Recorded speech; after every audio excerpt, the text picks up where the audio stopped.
Hola, ¿cómo están? Bienvenidos al País que Queremos, este espacio en que les vamos a ir contando semana a semana en qué va el trabajo de la Convención Constitucional de manera simple, clara, didáctica, porque, ojo, está en una etapa muy relevante. Ya se están aprobando normas, es decir, ya se empieza a llenar de contenido esta hoja en blanco que va a ser una propuesta de nueva Constitución. Les vamos a estar contando con panelistas, con expertos, cómo se va desarrollando este trabajo, pero vamos de inmediato a ver qué es lo que está ocurriendo en la Convención a esta hora. Vamos a tomar contacto con Valentina Reyes. Valentina. Hola Pati, ¿cómo estás? Buenas noches. Esperábamos para esta jornada la votación del segundo informe de sistemas de justicia, pero hace poco se suspendió la sesión. Hubo diferencias en torno a qué pasaba con la votación de normas transitorias y diferentes interpretaciones del reglamento de la convención. Ante esta situación se suspendió la sesión, la mesa directiva se reunió por 50 minutos, tomaron un acuerdo y uno de esos puntos incluía, de hecho nos acaban de apagar las luces, uno de esos puntos incluía que se suspenda la sesión de sistemas de justicia hasta el día martes. Mañana retoman a las 9:30 de la mañana para votar en general el primer informe de la Comisión de Sistema Político. Sesión suspendida en este momento en la Convención Constitucional hasta el día de mañana, y eso porque se estimaba que la votación iba a durar unas 6 horas, o sea, era impracticable tener una votación de 6 horas y mañana citación a las 9:30 de la mañana. Yo los quiero invitar, eso sí, a revisar una conversación que tuvimos más temprano con convencionales que integran la Comisión de Sistemas de Justicia con temas que ya están en el borrador de nueva Constitución, como el principio de pluralismo jurídico. Revisemos esa conversación. ¿Cómo están? Buenas noches. En esta jornada la Comisión de Sistemas de Justicia es protagonista y tenemos a dos convencionales de esa instancia. Los saludamos de inmediato. Natividad Yanquileo, representante del pueblo mapuche, y Ruggero Cozzi, convencional de Vamos por Chile. Lo primero que les quiero preguntar en honor al tiempo es sobre un principio que ya es parte del borrador de nueva Constitución. Estamos hablando del principio de pluralismo jurídico. Natividad, ¿qué significa este principio de pluralismo jurídico? Buenas noches a todas y a todos. Así es, el pluralismo jurídico está ya como parte del proyecto de constitución que les vamos a presentar al país, que consiste en el reconocimiento de los sistemas de justicia indígena en un plano de igualdad con el sistema de justicia nacional, respetuoso, por supuesto, de los derechos humanos, de los tratados e instrumentos internacionales, que por supuesto también va a existir una ley de coordinación a fin de que ambos sistemas en un plano de igualdad puedan coexistir. Ruggero, ¿qué es lo que piensa Vamos por Chile sobre el pluralismo jurídico, sobre este principio que ya está consagrado en el borrador de nueva Constitución? Hola, muy buenas noches. Bueno, desde nuestro sector la verdad es que estamos abiertos a entrar a esta discusión. Hay que hacerse cargo del problema y de la deuda que tenemos como país con los pueblos indígenas, pero en el caso del pluralismo jurídico y la justicia indígena hay varios problemas. Para entender bien, cuando hablamos de pluralismo jurídico estamos pensando en un sistema donde autoridades indígenas, ancestrales, el Lonco, el Consejo de Ancianos, el Sabio del Pueblo Coya, que no son jueces profesionales, van a decidir controversias aplicando costumbres que no están escritas y que son desconocidos para la gran mayoría de los chilenos. Entonces, la pregunta que uno tiene que hacerse es, bueno, si queremos incluir un sistema de justicia indígena y pluralismo jurídico en nuestro país, ¿a quiénes se lo vamos a aplicar? ¿A indígenas y no indígenas? ¿En qué materias lo vamos a aplicar? ¿En materias civiles, penales, de familia, administrativas? ¿Y respecto a qué territorios? Todas esas preguntas no han sido contestadas en la Convención Constitucional y eso es lo que genera tantas dudas. Natividad, ¿y qué responden ustedes a eso, a esas dudas que plantea el convencional Ruggero Cozzi? Bueno, nosotros hemos tenido un largo debate antes de poder también que el pluralismo jurídico quedara establecido con las diferentes fuerzas políticas con las que han querido obviamente escuchar y que no hemos visto en un plano de igualdad. Ese ha sido un desafío importante que a pesar de que a veces se dicen estar muy dispuestos a discutir las temáticas que tienen que ver con los pueblos indígenas, pero siempre en base a la subordinación. Nosotros creemos que cuando se está en un plano de igualdad, esto tiene que ser coordinado y no subordinado. Respecto a las consultas que se han hecho, nosotros hemos dado respuesta Estamos en un proceso constituyente, obviamente nos va a quedar todo detallado como a algunos les gustaría, porque también las decisiones que se toman desde los pueblos indígenas tienen que ser consultadas y tienen que ser resueltas con los pueblos indígenas. Es por eso que nosotros lo remitimos con posterioridad a una ley, porque lamentablemente no están los tiempos para hacer consulta y preguntarle respecto, porque es una materia que le va a afectar directamente, y los pueblos indígenas han sido capaces de tomar decisiones siempre en conjunto, de manera de las cuales respetando sus propias instituciones, respetando los derechos humanos, que también nosotros hemos sido muy defensores de ello, y por supuesto que vamos a dar respuesta a todo esto, pero siempre escuchando también a los pueblos.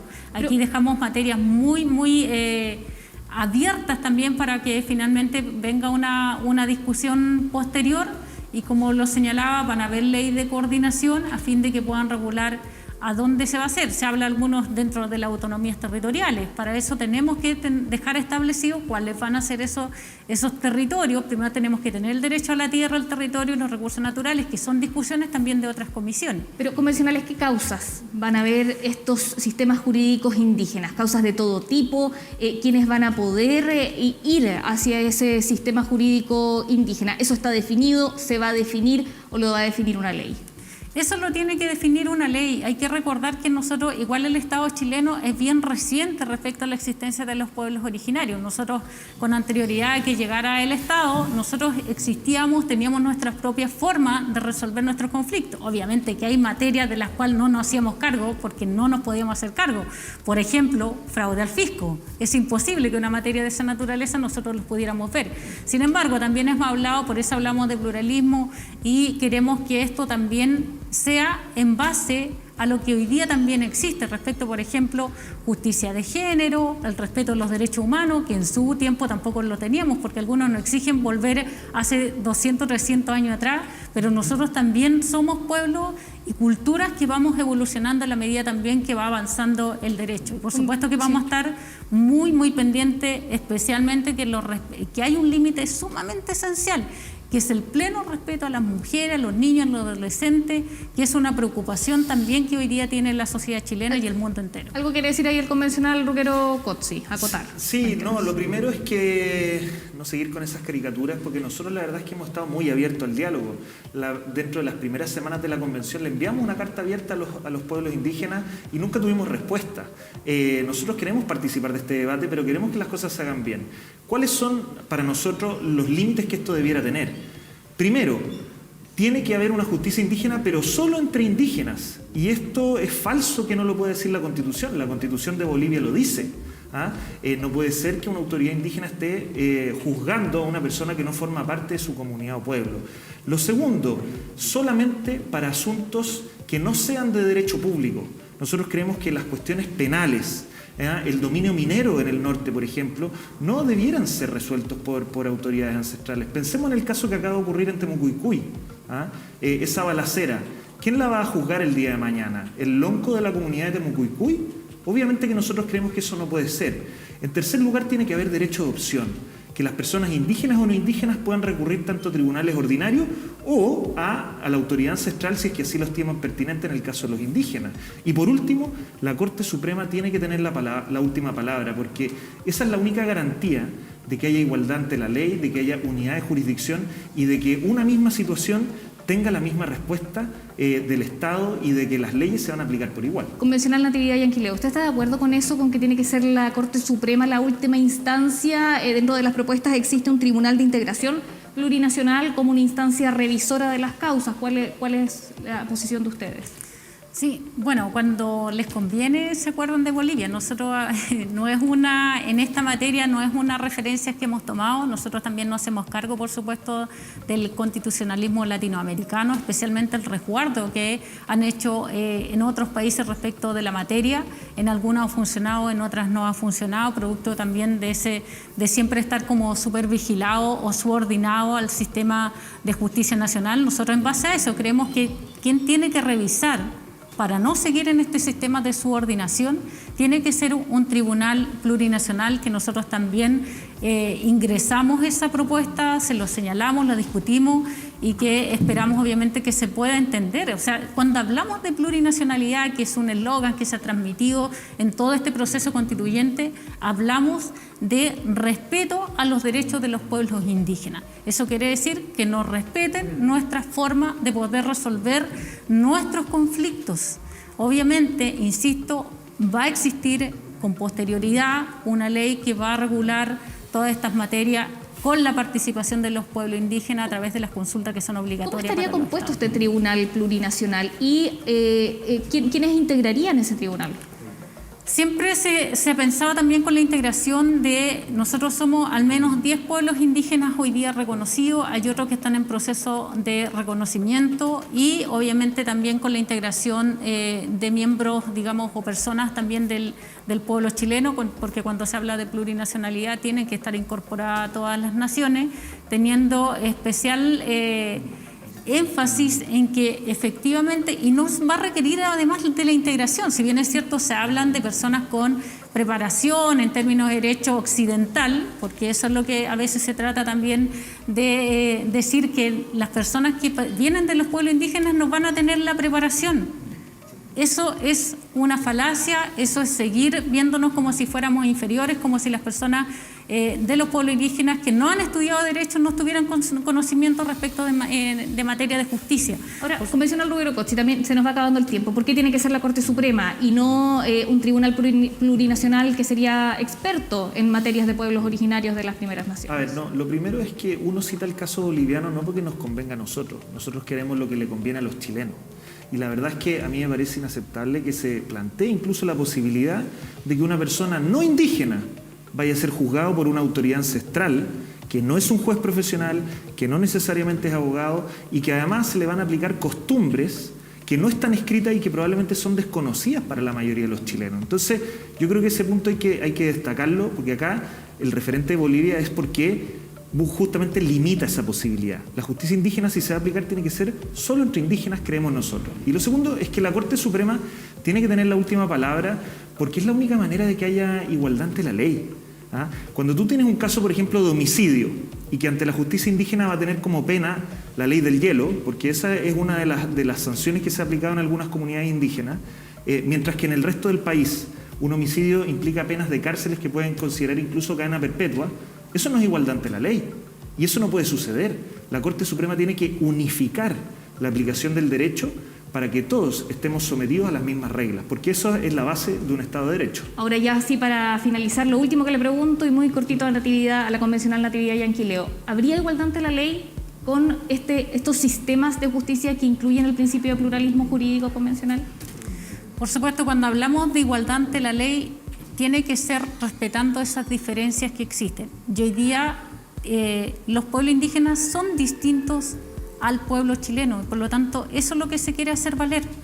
Y además no es una cuestión solamente de que Rugero menciona, nosotros no hemos definido las materias que se van a ver, a quiénes se va digamos, a quienes se van a juzgar, por decir algo, digamos, llevándolo a lo que señala el pueblo chileno. No lo hemos definido, entonces no podemos decir categóricamente, como lo señala Rugero, se va a aplicar así, se va a aplicar sobre esta materia o no se va a aplicar de una forma determinada, porque algo que se tiene que ver con posterioridad. Y como yo lo dije, nosotros vamos a ser respetuosos y principalmente, de mi parte, yo estoy comprometida con el respeto a los derechos humanos y eso es intransable. Convencionales Natividad Yanquileo, representante del pueblo mapuche, convencional Rugero Cotzi, Vamos por Chile, les agradecemos este tiempo y nosotros vamos a dar el pase al estudio porque sigue el debate y la conversación sobre el proceso constituyente con Patricia Venegas. Así es, muchas gracias Valentina por contarnos lo que pasa ahí en esa discusión de la Comisión de Sistemas de Justicia. Pero nosotros queremos contarles sobre las normas que ya han sido aprobadas, cómo va quedando esta propuesta de nueva Constitución. Vamos a estar con todo eso al regreso de esta pausa.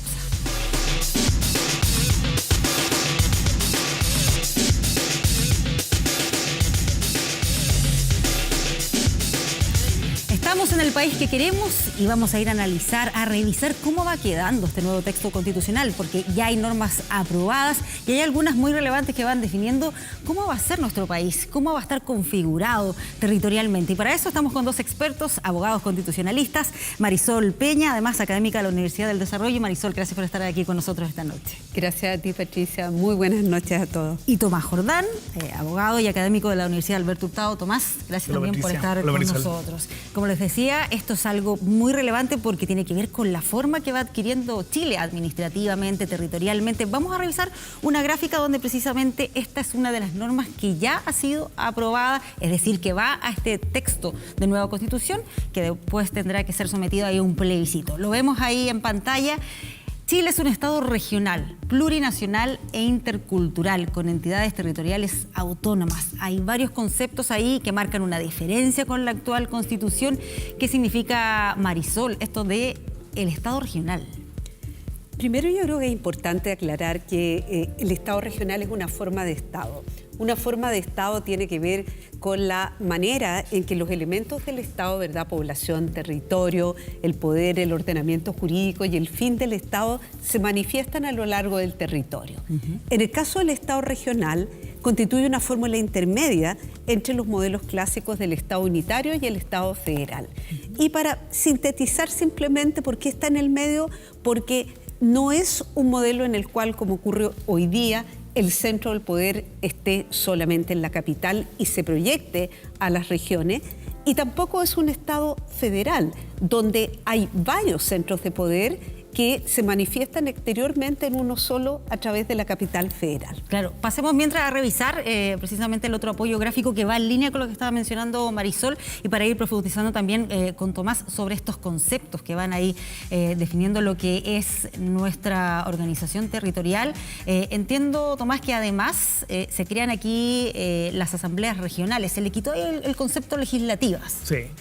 Es bien interesante, sigo a Marisol. El Estado regional hay autogobierno, es decir, puede tomar sus propias decisiones en el marco de la Constitución y la ley, en el ámbito político, administrativo y financiero.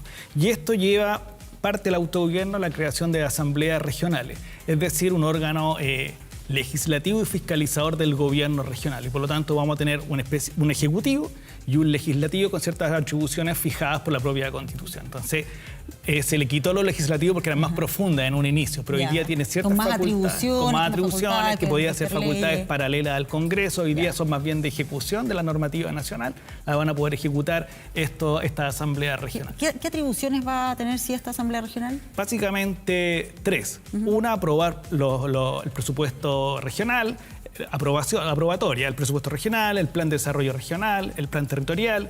Tiene facultades fiscalizadoras del gobierno regional, por lo tanto una segunda gran atribución. Y la tercera, esta normativa de ejecución, es decir, hay leyes nacionales que cada asamblea regional las va a ir adecuando al contexto regional. Establecer nuevos impuestos, que era algo que había estado en la discusión, ¿eso no queda contemplado tal como se aprobó? Está contemplado en la nueva Constitución como una de las atribuciones del gobierno regional. Y la forma en que lo recoge la propuesta es que los gobiernos regionales tendrán la facultad de aplicar o de establecer contribuciones, que son las clásicas contribuciones a los bienes raíces que conocemos, pero además tasas. Las tasas son impuestos específicos que normalmente se cobran por la prestación de un servicio. Y eso, ¿de qué manera se va a poder hacer? De acuerdo a una autorización previa que entregue la ley. Es decir, no puede ser de iniciativa del propio gobierno regional simplemente, sino que tiene que estar autorizado por el legislador. Y ahí me queda la duda. ¿Qué pasa, por ejemplo, con los actuales cores, con los delegados, con los gobernadores, que son autoridades que están presentes en cada región? Podemos contestar la mitad, no la otra mitad. La mitad es que los cores la asamblea va a ser la continuación del Consejo Regional. Los gobernadores que hoy día existen van a ser los continuadores del nuevo gobierno regional. Por lo tanto, lo que hoy día existe va a haber una y gobernadores sí, deberían seguir existiendo. Al menos en su continuidad. No necesariamente en los próximos años seguramente se va a convocar a elecciones, pero en el fondo la figura es que hoy día existe un gobernador, va a haber un gobernador. Va a haber una asamblea, hoy día existe un core que es la continuidad, básicamente. Pero otras cuestiones no sabemos, porque el delegado o no tiene que ver más bien con la estructura del Ejecutivo, que mañana en estos días se empieza a discutir en la Convención. Pero tal vez, Patricia, es importante puntualizar también que lo que no conocemos hasta el momento es el tenor de las normas transitorias en diversos órdenes de materia respecto de las normas que se están aprobando. ¿Cómo se va a producir esa transición que tú planteas entre lo que hoy día existe? Por ejemplo, junto con convencionales constituyentes, elegimos gobernadores regionales. ¿Esos gobernadores van a poder terminar el mandato que tenían conferido o simplemente van a terminar su periodo con la vigencia de la nueva Constitución e iremos a nuevas elecciones? Esas son preguntas, como dice Tomás, la segunda parte no la podíamos responder porque es el objeto de la parte transitoria de una Constitución, que es establecer, como su nombre lo indica, el tránsito de lo anterior a lo nuevo. Sí, vamos a revisar otro apoyo gráfico que también tenemos precisamente para ir profundizando en esto, que les recordamos a quienes nos están viendo, son normas que ya están aprobadas, es decir, que ya pasaron por la votación del Pleno de los Convencionales, donde ya consiguieron más de 2/3 y por eso están en este texto. Lo estamos viendo ahí en imágenes, que son conceptos que pueden ayudar un poco más a entender dónde está ubicado este concepto de Estado regional. Lo aclaraban los mismos convencionales que impulsaron esta idea. Decían, este no es un Estado federal, Sí. pero tampoco sería lo que actualmente define la Constitución como un Estado unitario, ¿no? No es un Estado unitario, porque Marisol lo decía hace unos minutos. Está centralizado el poder. Hay un presidente de la República que ejerce la administración y el poder de gobierno sobre todo el territorio.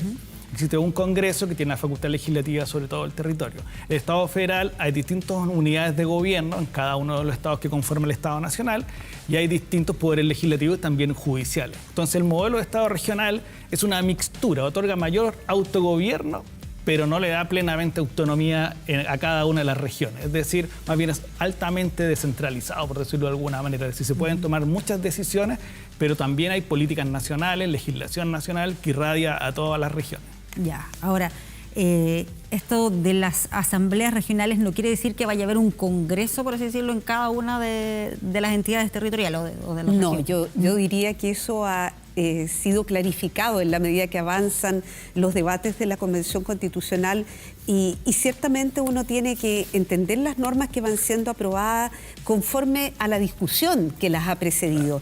Y de esa discusión, al menos yo derivo que las leyes van a ser aprobadas por el Congreso, que ahí está en debate de qué naturaleza va a ser, todavía eso no se ha aprobado, pero sí que va a poder existir propuestas que provengan de las asambleas regionales respecto de normativas que se apliquen precisamente a esa región.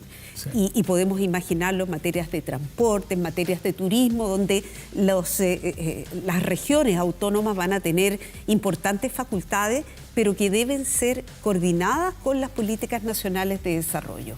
Eso es interesante porque lo clave de este Estado regional es que cada región va a poder adecuar lo nacional a su contexto y también emitir iniciativas que vayan a este Congreso Nacional o con la figura que termine dibujándose. Eso también es otra discusión que está ahí que viene, pero a fondo sí está aprobado que puedan presentar iniciativas a esta unidad, hasta el Congreso Nacional, por llamarlo de alguna manera. Vamos a revisar también cómo fue quedando esta norma en lo que tiene que ver con estas definiciones de autonomía. Pasemos a revisar también ahí en el apoyo que tenemos preparado, porque es un concepto que se escuchó bastante en la discusión, estas autonomías que se quieren establecer, pero además las entidades territoriales, ¿cómo se va a ir, por así decirlo, organizando administrativamente el país, ¿no? Ahí lo estamos viendo, región autónoma, comuna autónoma, autonomía territorial indígena y los territorios especiales. ¿Con esto desaparecen las regiones tal como las conocemos, Marisol?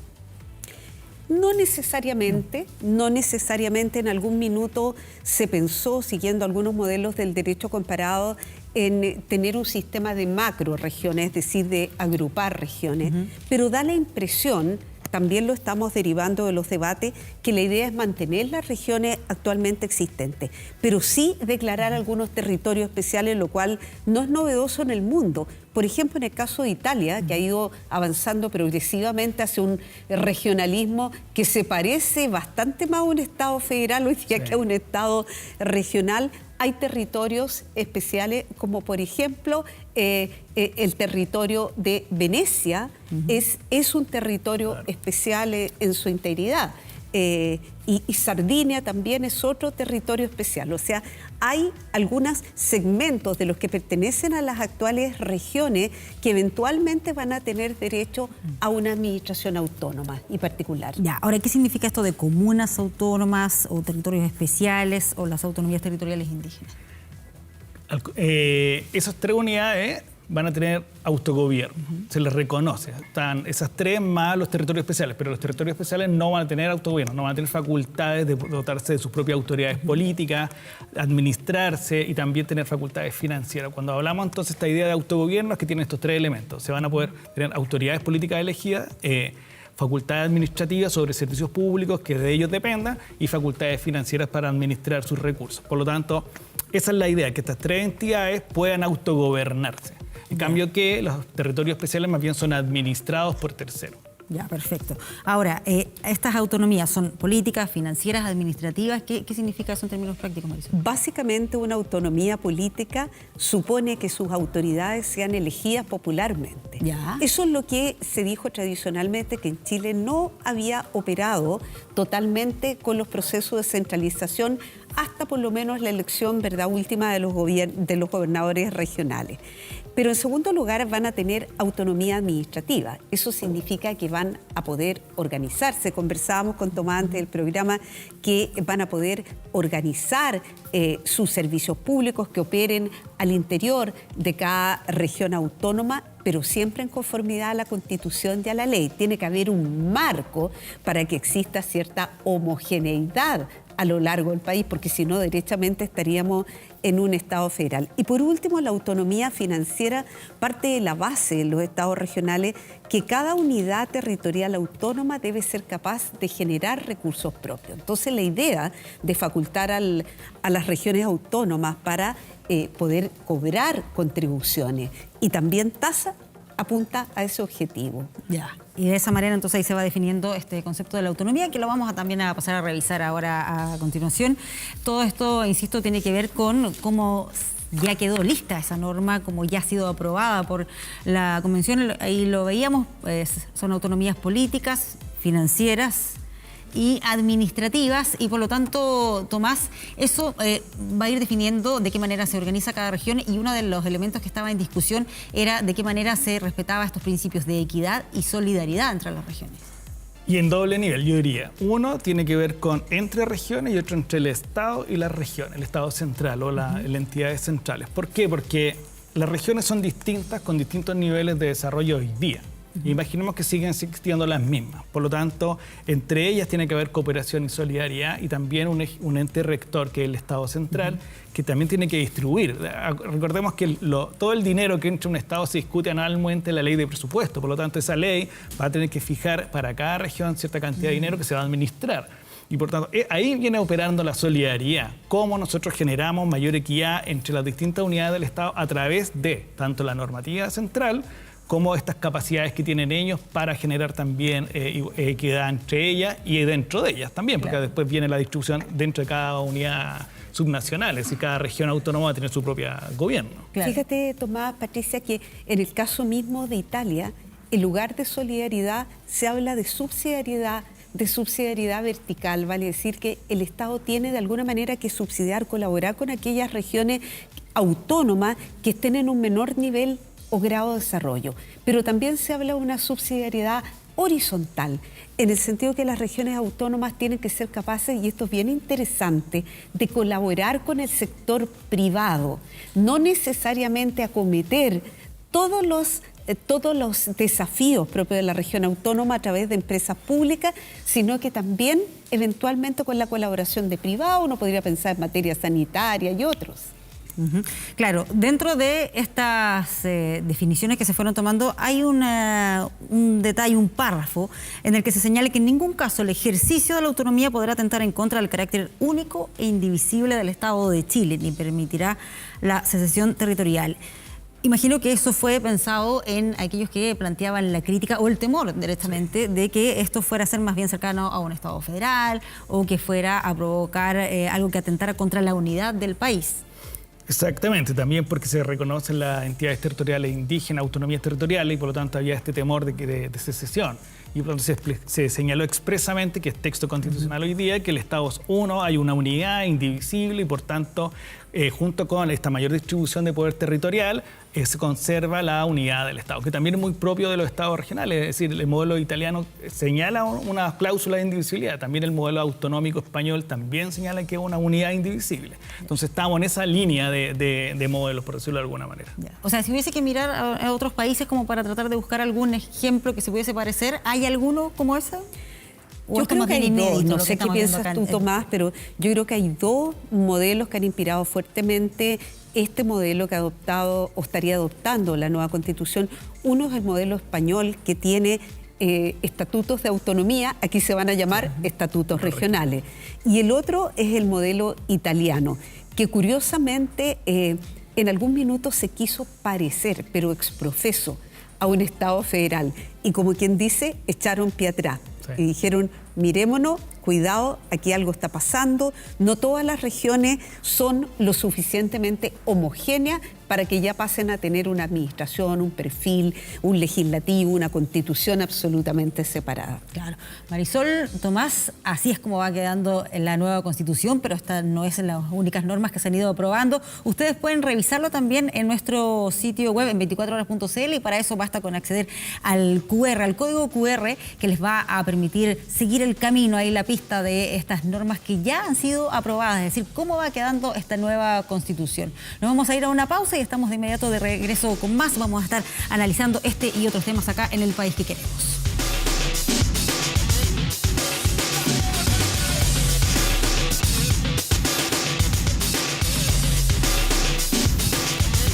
Regresamos al País que Queremos, seguimos analizando cómo va quedando la propuesta de nueva Constitución, pero para eso vamos a ampliar el debate y vamos a sumar a nuestro panel de conversación a dos invitados. Saludamos a Pamela Figueroa, del Observatorio de Nueva Constitución de la Universidad de Santiago. Pamela, muchas gracias por acompañarnos. Muchas gracias por la invitación, un gusto estar acá. Y está también con nosotros Hernán Hochschild, quien es director ejecutivo de Tenemos que Hablar de Chile. Hernán, también gracias por acompañarnos acá. Muchas gracias a ustedes por la invitación. Y que se suman a la conversación con nuestros abogados constitucionalistas que siguen aquí también en compañía nuestra.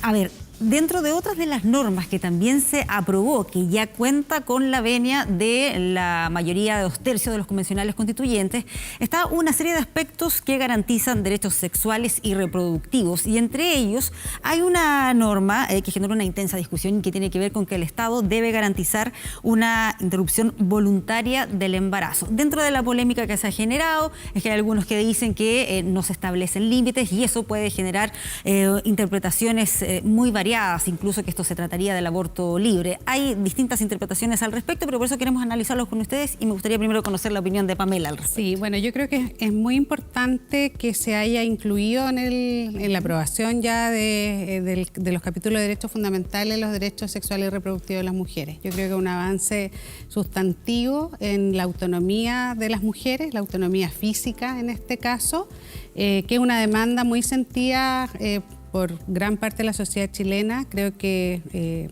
el ciclo político nuevo que está viviendo Chile tiene una impronta de mujer y eso es muy relevante. Chile es un país que estaba muy atrasado en estas materias y creo que es importante celebrar ese avance. También quiero decir que en ese artículo sobre los derechos sexuales y reproductivos no solamente se habla de la interrupción del embarazo, sino que se habla de otros aspectos que son muy importantes para la vida de las mujeres, sobre todo para poder proteger a las mujeres, que el Estado tenga un rol de protección frente a la violencia física y sexual que sufren las mujeres y que la vemos a diario. Entonces creo que eso también es relevante decirlo, porque si no solamente nos quedamos con la interrupción del embarazo. De derechos sexuales y reproductivos. Claro.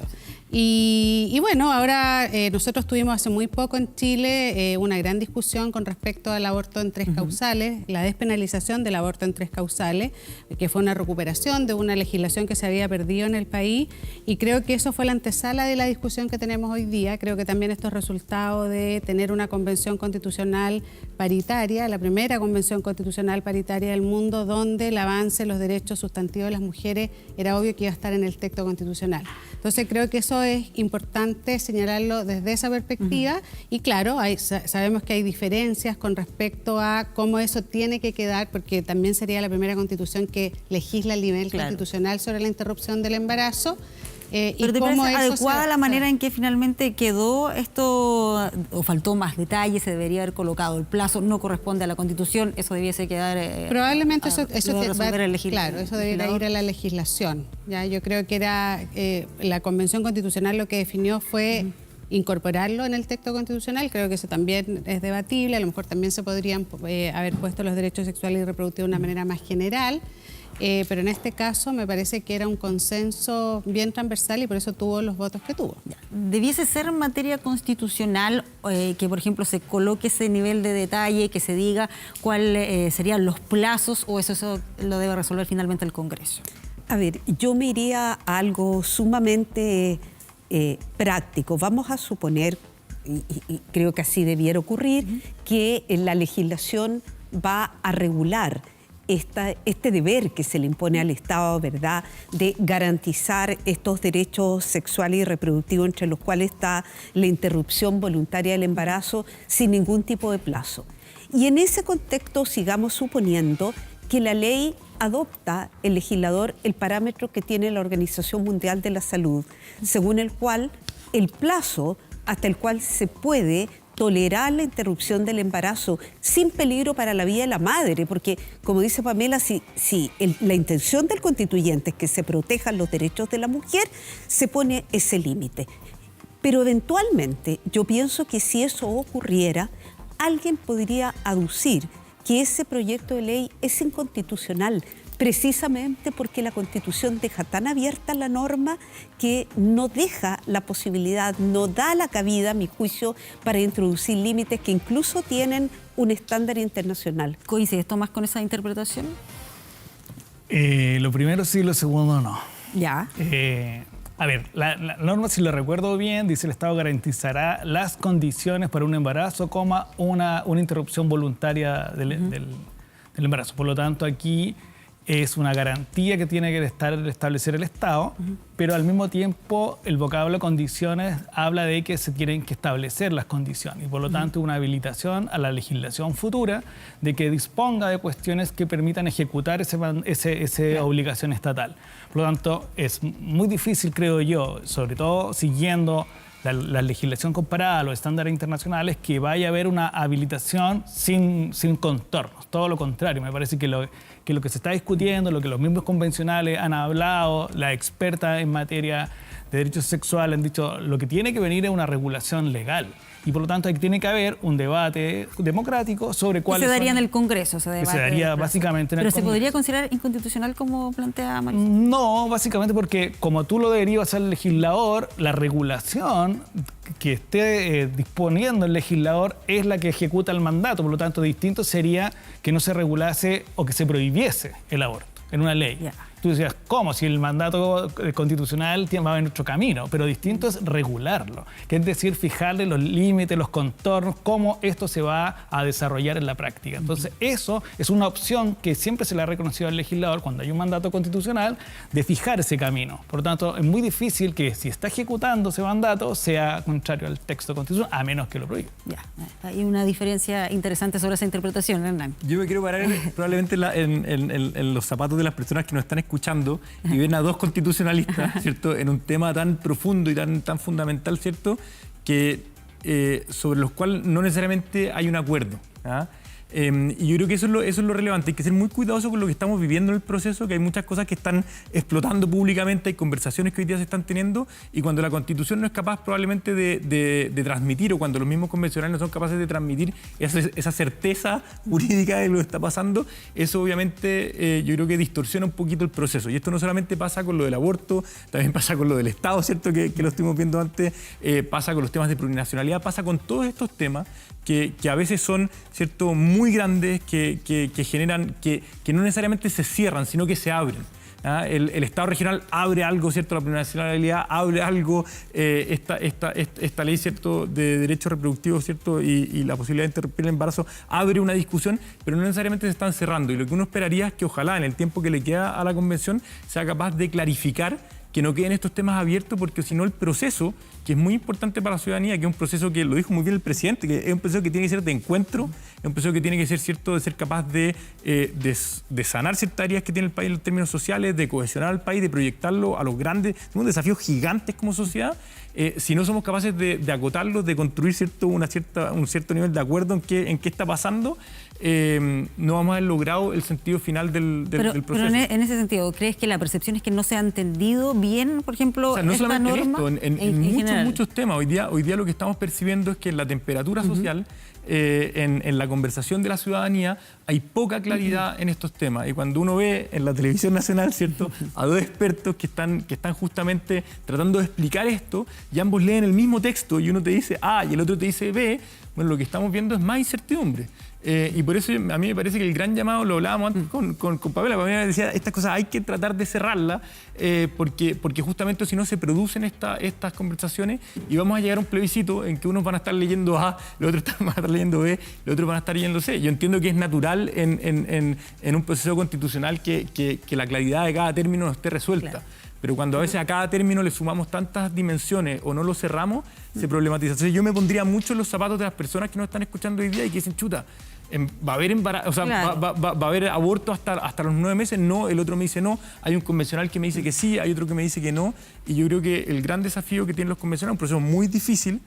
Están trabajando hasta esta hora, los 7 días a la semana, pero tienen ese desafío de ser capaces de construir cierta certeza para que la institucionalidad regale seguridad y no... ¿Cómo reducir esa incertidumbre? Pero eso también lleva a la otra discusión, si acaso es la Constitución el texto donde se tienen que resolver todos estos detalles, o más bien va enunciando principios, guías, lineamientos, que después el detalle lo tiene que resolver el Congreso, Pamela. Sí, yo creo que eso va a ir sucediendo, porque estamos hablando ahora de algo súper específico, ¿no es cierto?, que son los derechos sexuales y reproductivos, pero en casi todas las materias lo que hemos visto es que en las comisiones se habla mucho, se redactan artículos muy detallados, pero lo que finalmente se va aprobando por 2/3 es algo más acotado, ¿ya? Yo creo que también es importante señalar, y me imagino que las y los convencionales entienden el momento y la tarea en que están, en que el trabajo que hagan en esta semana es muy relevante por lo que todos buscamos, que la Constitución nos genere cierta certeza y que la Comisión de Armonización pueda como ajustar ciertas cosas muy puntuales para poder definir como en términos generales ya los niveles de profundidad o especificidad que va a tener el texto constitucional. Entonces, bueno, con respecto a las interpretaciones distintas, claro, acá hay dos expertos constitucionalistas que hacen interpretaciones distintas, pero eso tampoco es distinto a lo que pasa hoy día con el texto constitucional. También hay materias muy controversiales, que es donde se busca, ¿no es cierto?, interpretar lo que va sucediendo. Entonces, me parece también que es interesante que la Convención ha ido aprendiendo, ¿ya? O sea, como las primeras comisiones establecieron cosas muy explícitas, algunas se fueron rechazando.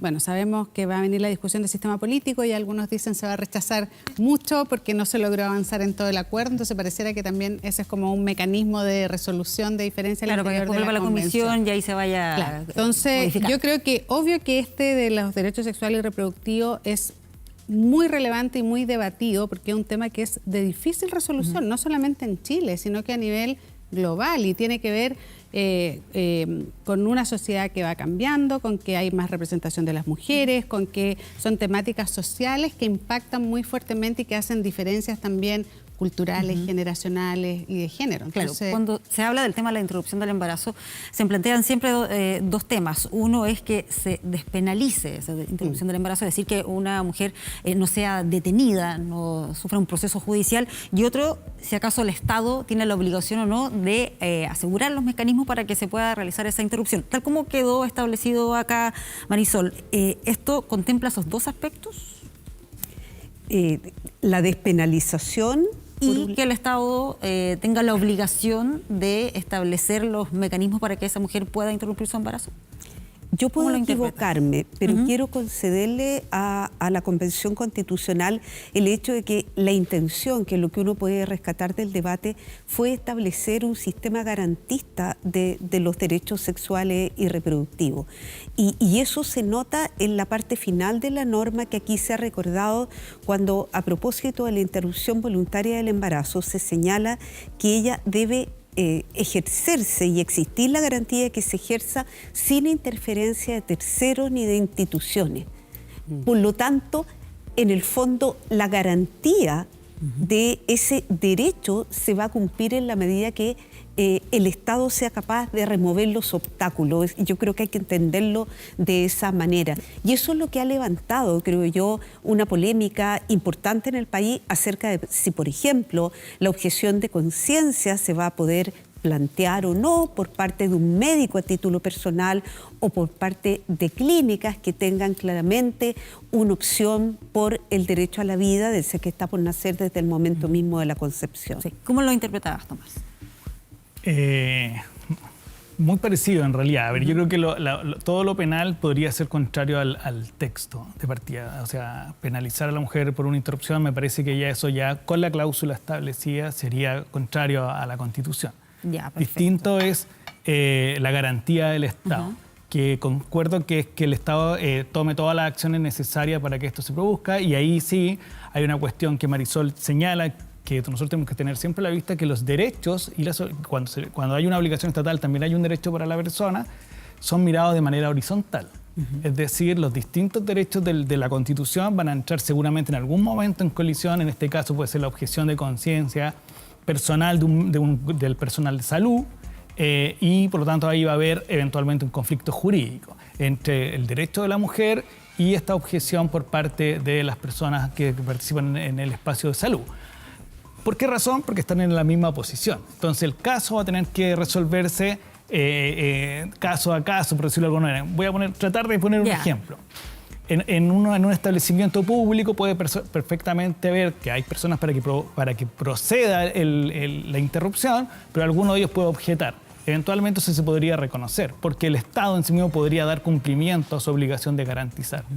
Un caso difícil podría ser en un lugar en que o una entidad en que haya mucho menos personal, y ahí hay un conflicto mucho más complejo. ¿Pero cómo convive eso con la actual norma de las 3 causales? Lo digo porque parte de la discusión que se dio en su momento también tenía que ver con la objeción de conciencia. Lo que pasa es que ahí hay varias cosas. Una tiene que ver con la objeción personal y otra la objeción institucional que se estableció a partir del fallo de las 3 causales. Sí. Y por lo tanto lo que queda pendiente, que es parte del debate constitucional futuro y de la interpretación constitucional, que también es necesario advertir que las constituciones en gran parte son su interpretación, que hacen los jueces y juezas sobre los contenidos constitucionales, es si esa objeción institucional sigue vigente bajo el nuevo texto.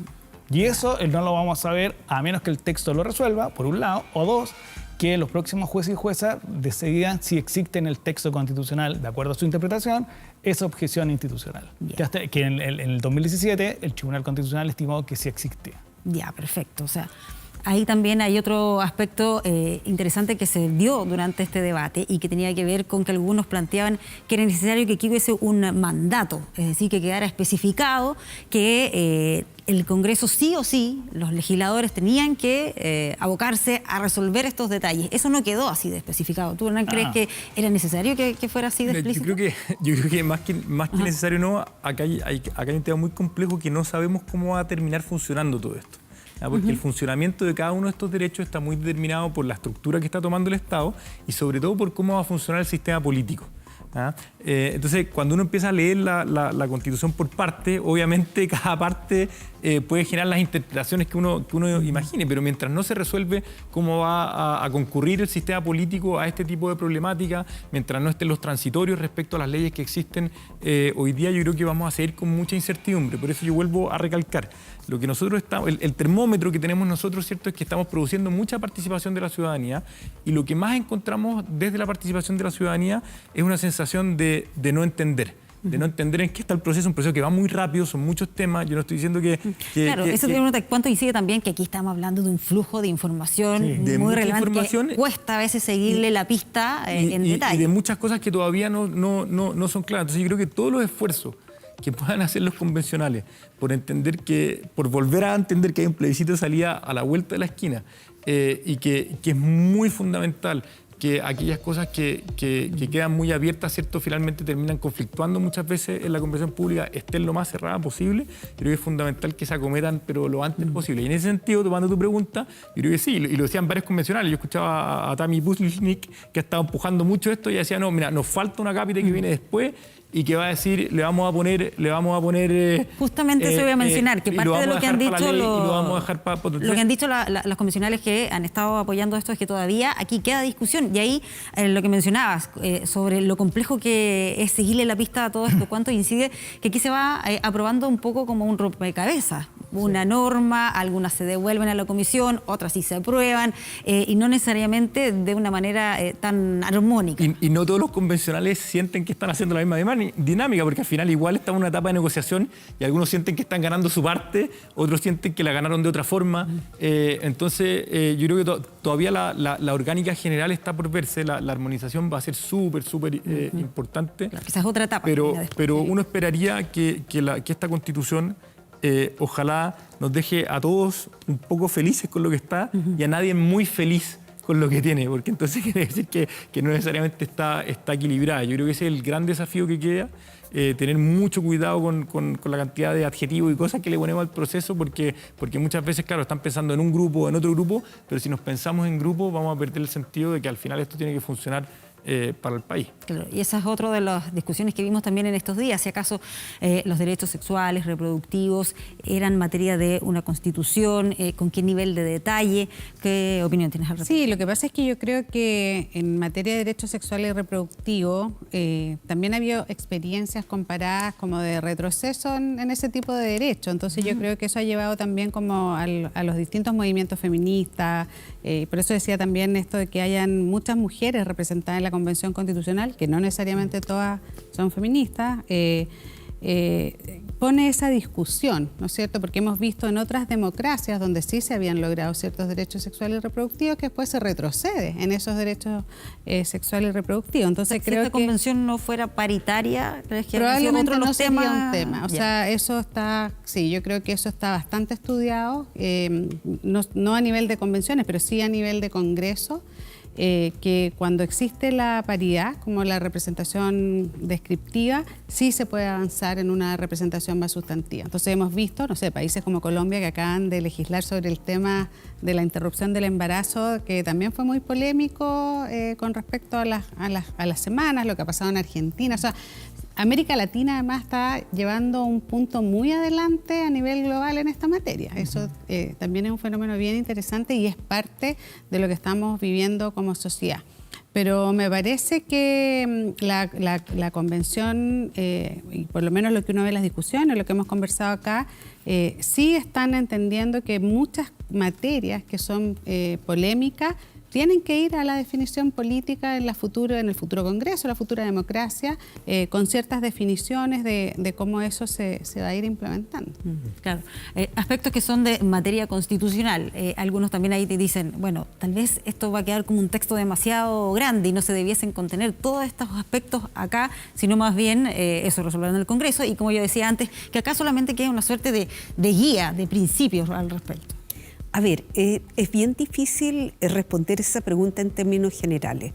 ¿Por qué? Porque una de las definiciones importantes hoy día de lo que es una constitución es aquella que la asimila a la cultura de un pueblo. Es de un profesor alemán, Peter Haberle, cuyo texto se llama La Constitución como cultura. Por lo tanto, la aspiración creo que toda constitución hoy día es ser el mejor reflejo posible de lo que es la cultura en el momento en que nace la constitución, pero también con capacidad de proyectarse hacia el futuro. Pero hay un segundo elemento que yo creo que hace importante considerar estos elementos, no solamente los derechos sexuales y reproductivos, que hay que decir que se consignaron en una norma distinta del derecho a la vida, además, lo cual hace que ya no tengamos el tema de la protección que se encomendaba al legislador de la vida al que está por nacer. ¿Y por qué recuerdo esto? Porque también da la impresión de que la Constitución quisiera reducir el margen de decisión jurisdiccional. Porque cuando las constituciones silencian ciertos temas que tienen que ver con las nuevas percepciones predominantes a lo mejor en la sociedad, ¿a quién le corresponde adoptar las decisiones frente a los conflictos concretos? A los jueces. Hay que poner un ejemplo aquí que no sea a lo mejor solo el de los derechos sexuales y reproductivos, que es el caso del derecho a la identidad personal, que no es solo la posibilidad de inscribir a una persona con el apellido de los progenitores en el registro civil, sino que tiene que ver con el reconocimiento de quién soy, de dónde vengo. Y ese derecho había sido desarrollado en Chile por la vía jurisprudencial. Entonces, como que la pregunta es, frente a una constitución minimalista o desarrollada, el dilema pareciera ser más bien ¿cuánto queremos dejar a la decisión de los jueces? ¿Cuánto en temas de espacio o cuánto justicia? acotar, Tomás? A ver, yo creo que hay ya una cuestión bastante clara, que va a ser más larga que corta. Ya, va a tener más páginas. Y va a tener más palabras y más páginas. Va a durar más el curso para los... Cuestión que en los procesos constituyentes latinoamericanos ha sido común. Es decir, una característica común, porque básicamente casi todos vienen de procesos o conflictos sociales anteriores. Nosotros tuvimos el estallido social, por lo tanto hay un antecedente común con los países latinoamericanos. Colombia tuvo el Bogotazo. Así es. Y entonces Bolivia también, Ecuador también tuvo un conflicto. Entonces, ¿qué quiero decir? Llega en el momento constituyente en la cual esas reivindicaciones sociales que no han sido resueltas por el sistema político aparecen en la discusión constitucional. Y la manera de amarrar esa discusión, porque en el fondo el sistema político no lo ha resuelto, es radicarla en el texto constitucional. Y eso es una realidad. Entonces aquí hay una crítica hacia atrás y vamos a ver qué pasa hacia adelante, porque la crítica hacia atrás es que el sistema político no pudo procesar todas las demandas y por lo tanto las personas que son electas en esos procesos la llevan al texto constitucional. Y eso yo creo que parte, y eso va ligado a los cambios culturales. Esas demandas tienen que ver con los momentos o coyuntura histórica y política y social, por lo tanto la cultura, en ese país que nos toca hoy día en Chile. Yo creo que eso también explica cómo los derechos sexuales junto con la paridad aparecen en la discusión constitucional y terminan siendo radicados en ella. Así es como va quedando la nueva Constitución. Estas son las normas que ya están aprobadas, pero si usted quiere seguir ahí el camino, cuáles son todas las normas que ya están listas, que están rellenando esta hoja en blanco, lo puede hacer con el QR que está apareciendo en pantalla. Eso lo va a llevar hasta la aplicación de 24horas.cl y ahí está de manera clara, simple, para poder conocer cuáles son esas normas. Nos vamos a ir a una pausa y estamos de inmediato de regreso con más aquí en El País que Queremos.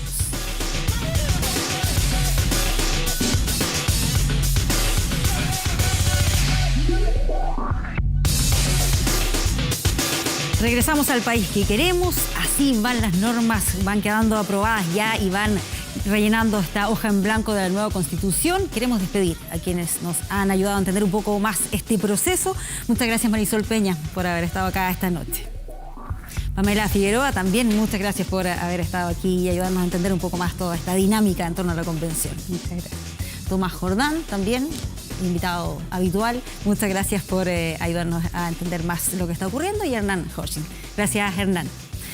Y lo importante es que ustedes en sus casas también hayan quedado bien informados en este espacio, también en otras plataformas, en 24horas.cl. Les vamos a ir contando lo que está ocurriendo con la convención. Es importante informarse porque después, cuando termine todo este proceso, vamos a tener que ir a votar y decidir si aprobamos o no este nuevo texto constitucional. Así que en todas nuestras plataformas, ahí va a estar la información de la Convención Constitucional. Muchas gracias por habernos acompañado esta noche. Que estén muy bien.